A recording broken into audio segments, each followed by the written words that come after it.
Car movies usually promise thrills and fast cars, but some took those thrills too far, chasing stunts that pushed safety off the map. All right, boys, raise them high and don't turn around.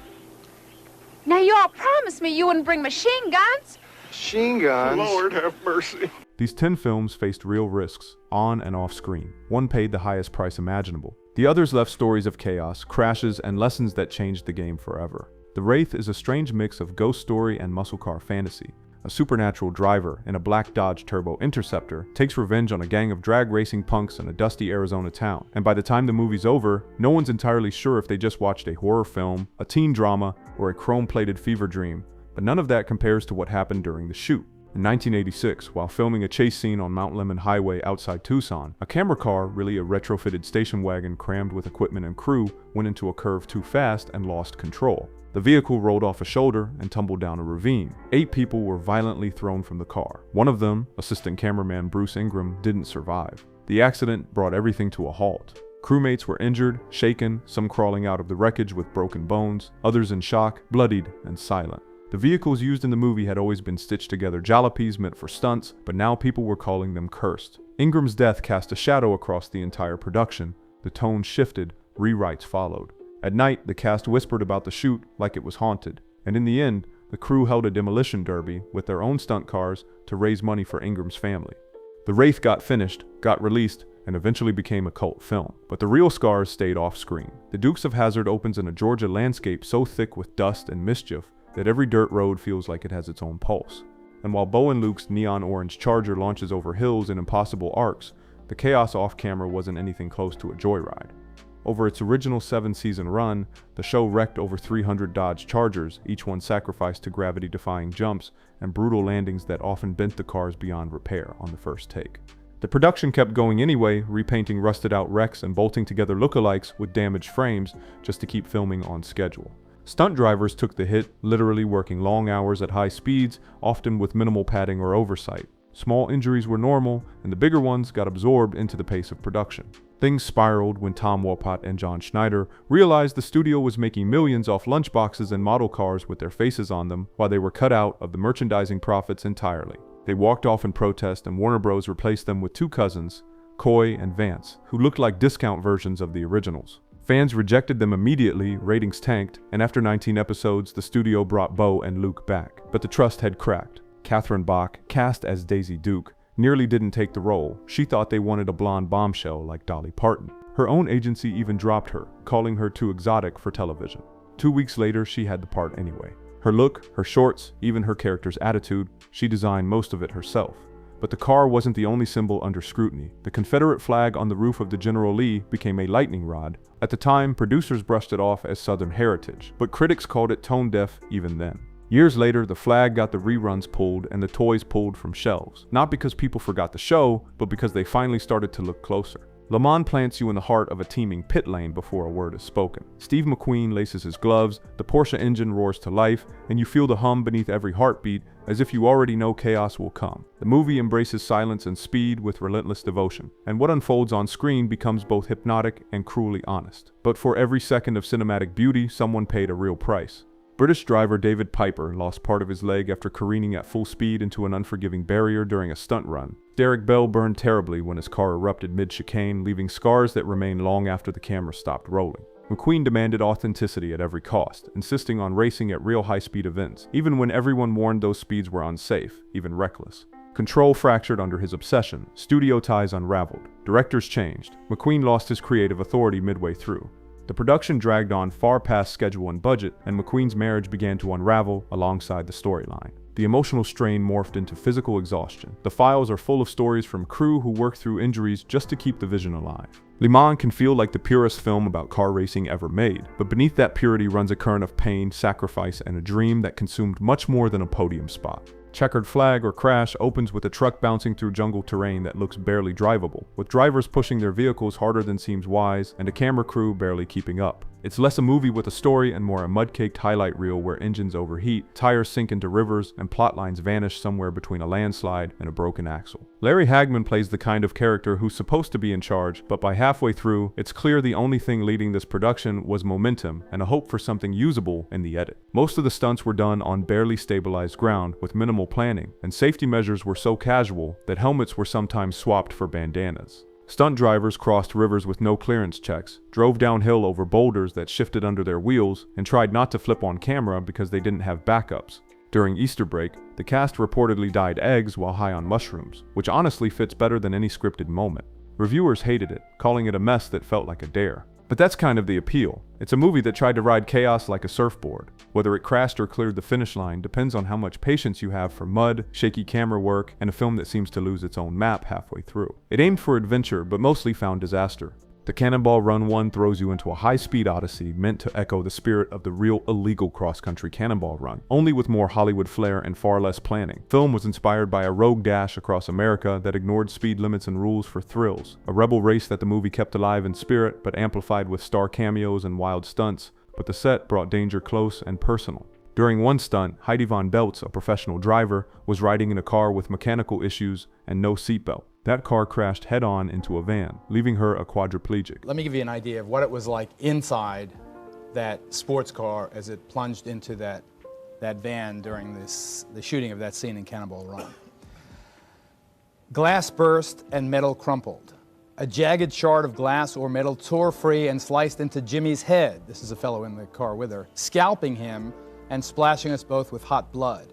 Cliff, another fellow, shot stiffly out of the back as if fired from a cannon, and he rolled across the ground to a stop, scraped and banged, but not badly harmed. The force continued through the dashboard and into the hand I had placed there, driving my straight left arm like a pool cue into the vertebrae in my neck.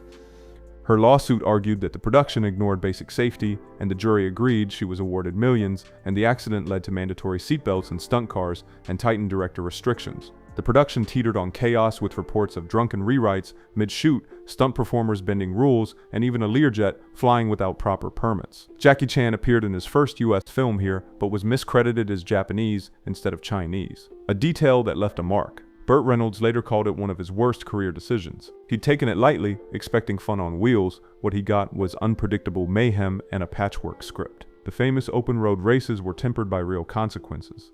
Massive star cameos and outrageous set pieces masked a production that too often outran its ability to prioritize safety. What remains is a film known as much for its legal and human costs as for its goofs and highway humor. The Blues Brothers waste no time launching into one of the most unhinged car chaos sequences ever filmed, with Dan Aykroyd and John Belushi speeding through real Chicago intersections in a battered police cruiser, while dozens of stunt cars slam, flip, and disintegrate behind them.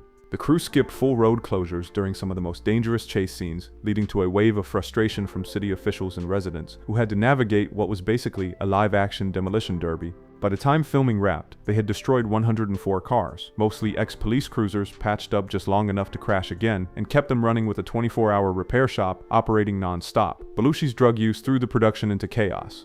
He would vanish from set or show up too doped out to function, forcing others to delay or improvise entire scenes. His health visibly deteriorated, and by the finale, he was swollen, stitched up, and held together more by painkillers than anything else. Landis and Aykroyd rewrote scenes mid-shoot to compensate for the constant uncertainty, turning production into a moving target. Despite a stacked musical lineup featuring some of the greatest living black artists, major theater chains in some areas refused to carry the film, claiming it wouldn't appeal to the right crowd. What started as a chaotic comedy ended up a war zone of busted cars, blown budgets, and a production crew barely holding it together, scraping through to deliver a film that somehow became a legend anyway. Gone in 60 Seconds starts with a list of cars and ends with 93 of them wrecked beyond repair. Halicki wrote it, directed it, starred in it, and drove most of the chases himself with zero permits and even less interest in traditional filmmaking. The Long Beach police didn't know it was a movie until traffic started backing up and actual civilians began diving out of the way. Halicki staged a 40-minute chase sequence using real traffic, unpaid bystanders, and a camera car he welded together from scrap. During one of the final stunts, he lost control and slammed into a telephone pole at nearly 100 miles per hour, crushing 10 vertebrae. He passed out, went to the hospital, and returned to finish the scene with a neck brace and a bottle of painkillers. There were no safety briefings, no doubles, and no backups. Cars were pulled from junkyards, painted overnight, and rolled back onto the street, even if they'd already been totaled in another scene. Some of the most intense sequences were accidents. Halicki kept in the movie, including shots of pedestrians sprinting out of frame because they thought it was a real police pursuit. The city eventually caught on, but didn't stop the production, mostly because by the time they responded, Halicki had already vanished with the footage. It was reckless, dangerous, and impossible to replicate today, and for the people who watched it unfold, that was exactly the point. The Junkman doesn't ease in. It's already halfway through demolishing half the county before you even realize there's a plot. Cars are flying into buildings, skidding across dirt fields, flipping through the air like someone lost a bet with gravity. Halicki orchestrated it all with a kind of reckless confidence, crashing over 150 cars in real-world traffic with little in the way of modern stunt protections. Walkie-talkies, quick chalk marks, and a prayer were the closest things to a safety plan. Camera crews were told to stay low and roll tape even as metal and glass rained around them. There wasn't much room for second takes. If a car hit its mark or didn't explode too early, that was the shot. The chaos extended beyond production. The movie's rating became the center of a bizarre lawsuit after it was advertised as R, despite receiving a PG, something Halicki claimed hurt its box office and audience reach. He sued and won under the Lanham Act, a rare case of a filmmaker calling out a marketing error and getting the courts to agree. Then there were the battles over Eleanor, the Mustang character, which triggered long-running legal fights about whether a car could be copyrighted. The Junkman wasn't built to last, it was designed to crash and burn spectacularly, and it did, both on screen and in the courtroom. Death Race 2000 is set in a future where drivers are celebrities, and scoring points means killing pedestrians during a cross-country race. It's a ridiculous premise that's hard to ignore, but what's more shocking is how close the movie came to sparking a national moral crisis. Its gleeful violence and dark satire rubbed a lot of people the wrong way, especially when a 1976 arcade game inspired by the film let players run over human-like gremlins for fun. The game was pulled after politicians and parent groups accused it of training kids to be violent. That outrage spilled over to the film too. Critics like Roger Ebert trashed it as tasteless and dangerous, missing the satire completely. What was meant as a cartoonish exaggeration of American bloodlust was taken literally. And yet, on set, there were no real injuries, no lawsuits, all the violence happened in people's heads and on screen. It helped launch Sylvester Stallone and gave cult status to a movie that accidentally kicked off a national debate about video game violence before video games were even a thing. The 7-Ups tracks a renegade NYPD unit that skirts the law to take down criminals with long prison sentences, 7 years and up. The story is gritty and grounded, but its most famous legacy is a car chase sequence that still gets studied decades later. The nearly 10-minute chase was filmed at real speeds through live New York City traffic, with no full street closures and almost no margin for error. At one point, real NYPD officers pulled their guns on the stunt drivers, convinced they were watching an actual felony unfold. The climax was the most dangerous scene of all. Stuntman Jerry Summers crashed a Pontiac into a parked tractor trailer so hard it peeled the roof off like a tin can. That wasn't a visual effect, it was all real steel, real glass, and real injury.